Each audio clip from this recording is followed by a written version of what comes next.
আমরা প্রতিনিয়ত জেনে না জেনে কত প্রকারের পাপ করতেছি। আল্লাহ তাআলা আমাদের সৃষ্টি করেছে, আমরা আল্লাহ তাআলার সৃষ্টি জীব এবং আল্লাহ তাআলার কত প্রকার নাফরমানিতে আমরা লিপ্ত। এই মুহূর্তে যদি আমাদের মৃত্যু এসে যায়, আমাদের জাহান্নাম ছাড়া আর কোনো বুদ্ধি নেই।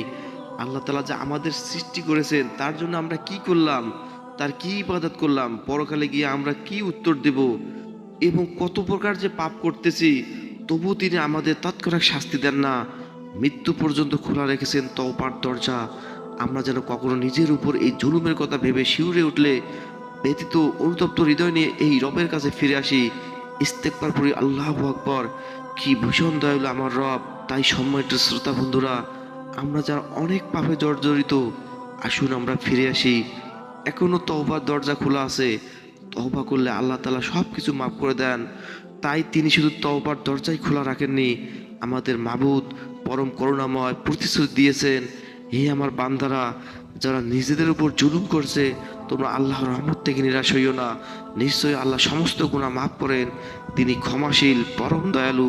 সূরা জুমার 53। অর্থাৎ এই আয়াত দ্বারা বোঝা যায়, যারা আল্লাহর রহমত থেকে নিরাশ, যারা আল্লাহর ভয় থেকে আমরা নিরাশ, যারা বিভিন্ন অসৎ কাজ থেকে আমরা নিজেকে বিরত রাখতে পারতেছি না, আসুন ফিরে আসুন। নিশ্চয়ই আল্লাহ তাআলা ক্ষমাশীল, তিনি ক্ষমা করে দিবেন এবং ক্ষমা করবেন।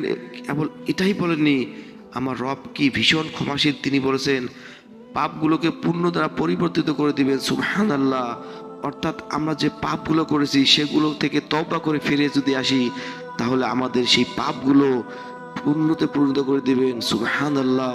কিন্তু যারা তওবা করে বিশ্বাস স্থাপন করে এবং সৎকর্ম করে, আল্লাহ তাদের গুনাহকে পুণ্য দ্বারা পরিবর্তন করে এবং দিবেন। আল্লাহ ক্ষমাশীল পরম দয়ালু।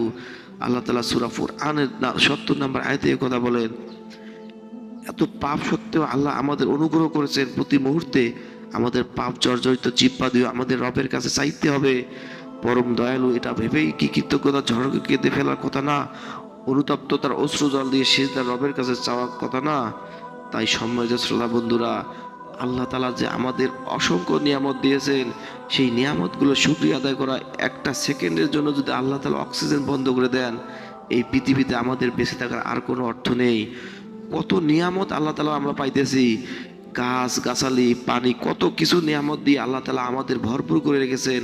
তাই সম্মানিত শ্রোতা বন্ধুরা, আসুন আমরা ফিরে আসি সেই রবের দিকে। আমরা যারা পাপ করতে করতে বিভিন্ন হতাশগ্রস্ত হয়েছি, আসুন তওবা করি। আল্লাহ তাআলা তওবার পথ খুলে রেখেছেন। তওবা করে যদি আমরা সঠিক নিয়মে ফিরে আসি, আল্লাহ তাআলা আমাদের জীবনের সব গুনাহগুলো মাফ করে দিবেন ইনশাআল্লাহ।